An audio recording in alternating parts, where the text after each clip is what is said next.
ఏంటక్క మన ఇంట్లో స్వీట్స్ ఉన్నాయి, ఈరోజు ఏం పండగ ఉందా? అవన్నీ నీకేరా, తిను.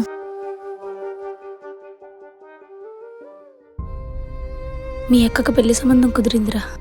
ఇంకొక వారంలో నిన్ను, ఈ ఇంటిని వదిలి నా స్వార్థం చూసుకొని వెళ్ళిపోవాలో లేదో నాకు అర్థం కావట్లేదు.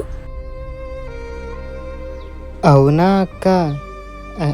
అయితే నీ పెళ్ళికి కొత్త బట్టలు వస్తాయి, చుట్టాలు వస్తారు, బావ కూడా వస్తాడు.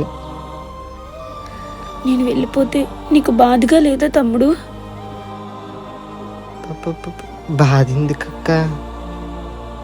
నువ్వెప్పుడు నా గురించి తప్ప